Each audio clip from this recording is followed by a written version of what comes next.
Dans la neige et le froid des Alpes, une armée avance, poussant même des éléphants à travers les cols. Un seul homme nourrit l'ambition insensée de détruire Rome. Son nom, Hannibal Barca, le stratège qui faillit changer le destin du monde. Hannibal naît en 247 avant Jésus-Christ à Carthage, dans l'actuelle Tunisie. Son père, Hamilcar Barca, général carthaginois, nourrit une haine farouche contre Rome. Un jour, il fait jurer à son fils, encore enfant, de ne jamais cesser de combattre les Romains. Ce serment va marquer sa vie. En 218 avant Jésus-Christ, Hannibal décide de frapper Rome, là où personne ne s'y attend. Depuis Carthagène, sa base en Espagne, il mène son armée à travers la péninsule ibérique. Il franchit l'Èbre, puis affronte les tribus hostiles des Pyrénées. Ensuite, il traverse toute la Gaule, négociant avec certaines tribus, combattant d'autres. Enfin, il atteint les Alpes. Là commence l'épreuve la plus terrible.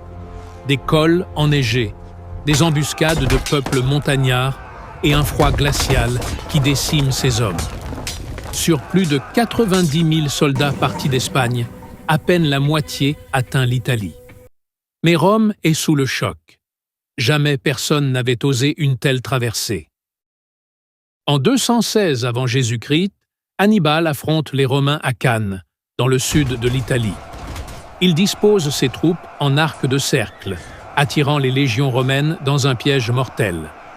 Résultat, près de 50 000 soldats romains massacrés en une seule journée.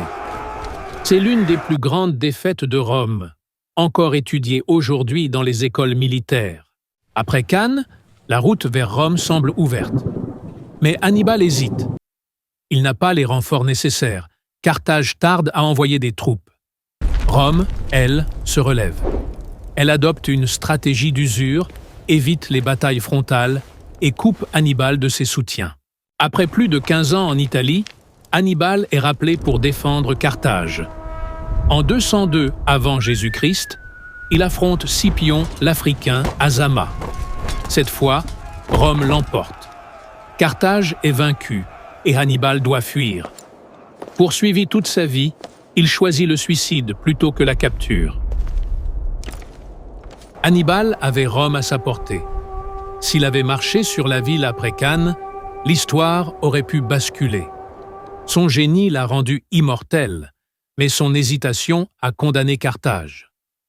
Que se serait-il passé s'il avait pris Rome à ce moment-là? Dieu seul le sait.